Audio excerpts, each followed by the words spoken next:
Que vous allez bien, donc aujourd'hui je reviens dans cette nouvelle vidéo pour vous faire un update lecture. Donc dernièrement j'ai lu le tome 4, si je ne me trompe pas, des Annales du Disque Monde de Terry Pratchett aux éditions Pocket. Donc dans ce livre on va faire la connaissance de Mortimer, qui est le nom d'ailleurs du livre, j'ai oublié de vous le dire. On va faire la connaissance de Mortimer qui, suite à on dira un événement Pôle emploi de ce monde-là, va devenir l'apprenti de la mort et donc il va se passer plein de petits événements qui va un petit peu lui donner des leçons sur la vie et comment fonctionne la mort. Je vais d'abord commencer sur ce qui m'a un petit peu déplu dans le livre.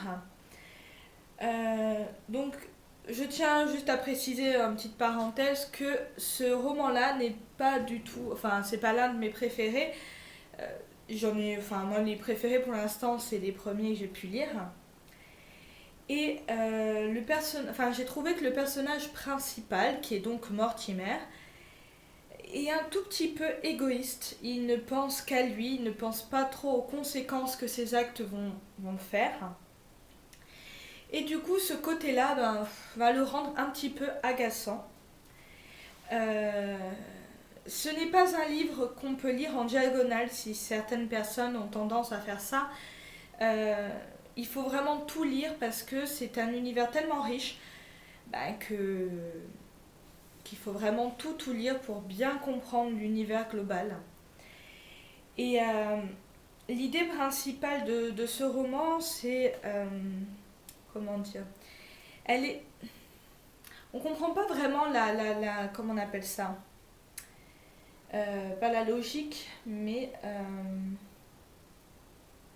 la morale, voilà, la morale de l'histoire, parce que dedans en gros c'est lui il devient donc l'apprenti de la mort, il doit donc prendre le rôle de la mort et pour lui rien n'est normal.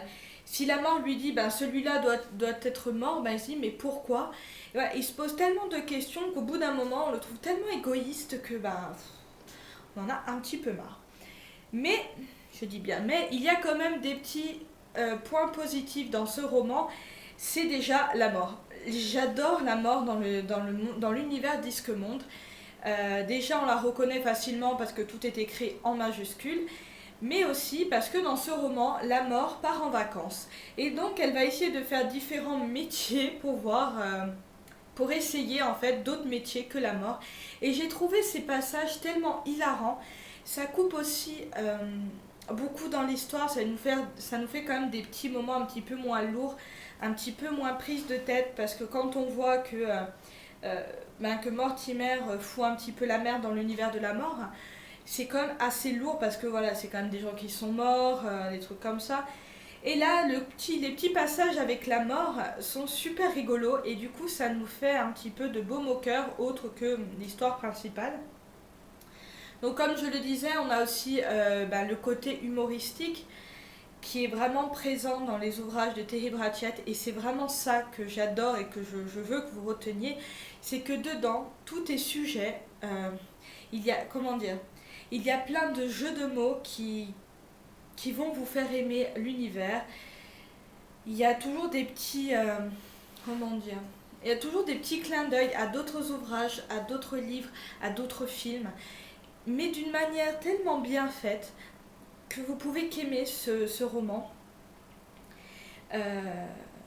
Bien sûr, je veux dire, l'univers du Disque Monde est vraiment un univers vaste, unique, il est vraiment très bien construit et on voit que l'auteur, il arrive vraiment, mais alors vraiment, il connaît vraiment son univers et je pense qu'il n'y a que lui qui peut connaître cet univers-là. Donc les trucs à retenir, c'est que si vous aimez tout ce qui est Harry Potter, le Seigneur des Anneaux, sachez que vous pouvez le retrouver là-dedans. Parce qu'il y a de la magie, il y a des... comment on appelle ça? Il y a des guerriers, il y a des magiciens, il y a de la magie, il y a des fées, il y a vraiment tout l'univers fantastique, mais un petit peu en humoristique, mais avec toujours quelques petites leçons, des leçons de morale. des, des, des choses qui vous font un petit peu réfléchir. Voilà, ça, c'est ce que pour moi l'univers de Terry Pratchett me fait voir, tout en restant comique et pas du tout lourd. Et donc, le second que j'ai lu, c'est La Maison des Miroirs de John Connolly. Je crois que ça se dit comme ça. Et c'est dans l'édition Pocket. Celui-là, c'est un tout petit ouvrage. Voilà, je voulais vraiment je sais plus ce que j'avais lu juste avant et je voulais pas forcément lire tout de suite un énorme ouvrage et du coup, j'ai décidé de lire ce roman-là. Le seul point négatif que je peux dire à ce roman, c'est déjà la mise en place de l'histoire.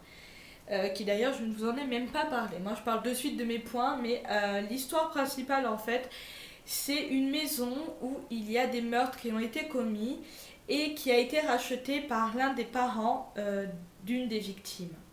Il va retrouver dans sa boîte aux lettres une photo d'une jeune fille dans la boîte aux lettres de la maison abandonnée. Et du coup, il va engager un détective privé pour mener l'enquête pour savoir si il n'y a pas quelqu'un qui a repris le flambeau du tueur en série. Et voilà, tout va se passer là-dedans avec un univers un petit peu surnaturel. Donc comme je le disais, le côté que j'ai pas trop aimé, c'est que je m'attendais à une fin quand même un petit peu plus spectaculaire et que je n'ai rien eu de tout ça. Ça se finit un peu bêtement, je trouve, mais ça n'empêche pas que j'ai beaucoup aimé ce roman. Et donc pour les côtés positifs du roman, c'est ce que j'ai adoré, c'est le côté mystérieux de l'enquête, le côté surnaturel avec ce mystère qu'il y a tout autour des miroirs. Et, et voilà, et on voit petit à petit l'avancée de l'enquête et on se dit mais est-ce que c'est surnaturel ou c'est juste la folie d'un homme? Et tout ça vous donne envie de continuer à lire ce roman. Et l'auteur a très très bien réussi à nous mettre dans l'ambiance. Pourtant, il fait peut-être 160 pages. Et dans ces 160 pages, on est de suite dans l'univers. Même si, comme je vous ai dit, la fin est un petit peu pourrie. Mais on rentre vraiment très très rapidement dans cet univers. Et franchement, si vous aimez tout ce qui est paranormal, surnaturel, enquête mystérieuse, je vous le conseille à 200%. C'est facile à lire et l'auteur a très bien su mener l'enquête. Donc voilà, c'est fini pour ce update lecture. J'espère que ça vous aura plu. N'hésitez pas à me donner votre avis dans les commentaires, à vous abonner si ce n'est pas déjà fait et si mes vidéos vous plaisent. Et voilà, sans spoiler bien sûr dans les commentaires, parlez-moi de votre avis si vous les avez lus ou en message privé si ça vous intéresse. Je vous fais de gros bisous et je vous dis à très bientôt. Ciao ciao.